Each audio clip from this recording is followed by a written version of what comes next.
I'll tell you the story of my friend Sally. So like Sally is just a regular secular person who thinks of herself as utterly a secular person.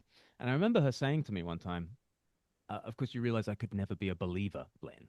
And it was just the certainty with which she said I could never be a believer, that she feels constitutionally unable to do this thing called faith.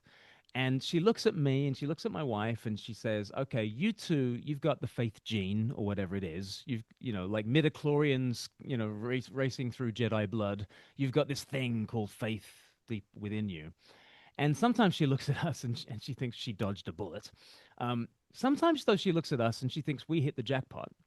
But she definitely thinks we've got this faith thing and she absolutely doesn't.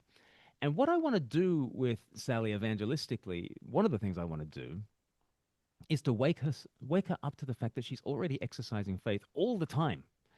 Um, she already believes in human worth and dignity and equality, and she already believes in freedom and progress and compassion, consent and enlightenment, and all these things that I talk about in the book.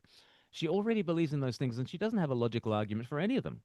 And like none of the values by which she navigates her life have come to her through scientific experimentation or logical deduction. Like she hasn't waited for a symposium um, to discover whether humans actually have value or not. She really believes in that kind of stuff, and she really believes in that kind of stuff for what's anonymous to her, but what's invisible to her, but what is actually true for some profoundly Christian reasons. She believes these things, and so what I'm really wanting to do with the secular people in my life is wake them up to the fact that there's no such thing really as secular. Like, you cannot live without faith.